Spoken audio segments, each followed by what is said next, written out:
A man divorces his wife after 20 years for no reason.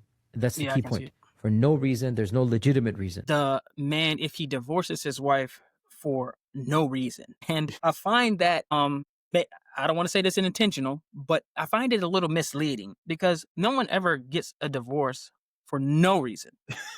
Exactly. There's always a reason. Yeah. Now, it may not be a good reason, or it may be a reason that's not very smart. Classical fiqh would basically say the mahar plus a nominal gift, whatever, right? Can we rethink through and say, hold on a sec. If she was a stay-at-home and she sacrificed for the kids, now that the man has wealth and just wants to discard and get another lady, that's his right to do that. But surely she also deserves dignity. I want to comment on his mentioning of, her dignity in regards to divorce, because that's problematic in itself. But because of our culture and every culture pretty much every culture I know of nowadays in modern times, due to whatever reasons you want to say, there's a negative stigma on divorce, right? There's a bad stigma with it.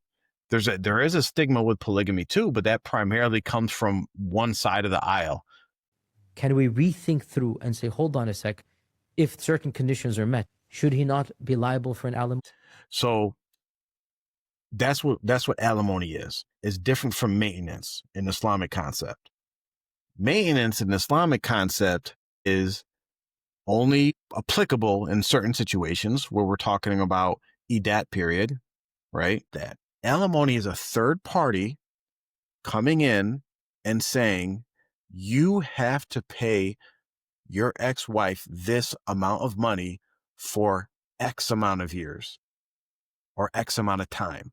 That is what alimony is in essence. And so it seems pretty sinister and set up to where, you know what, if you want to move on, you're still gonna, it's almost like if you thought of a bitter, vindictive ex and you let her think up what she could do to harm the man, she would come up with alimony. The clash between, well, the madhab says this versus the lived reality. So I am somebody who says trained people should come together and see, in light of modern situation, what aspects of classical fiqh can be rethought in our times. Well, the best way that you can affect and be successful in your lived reality is to adjust your lived reality to the system of Islam. And the closer you can match that, the more success you're actually going to have in this life. It all fits within that system. And if you throw in one Western concept in there, like, oh, let's fit that in there, it's going to disrupt the whole system.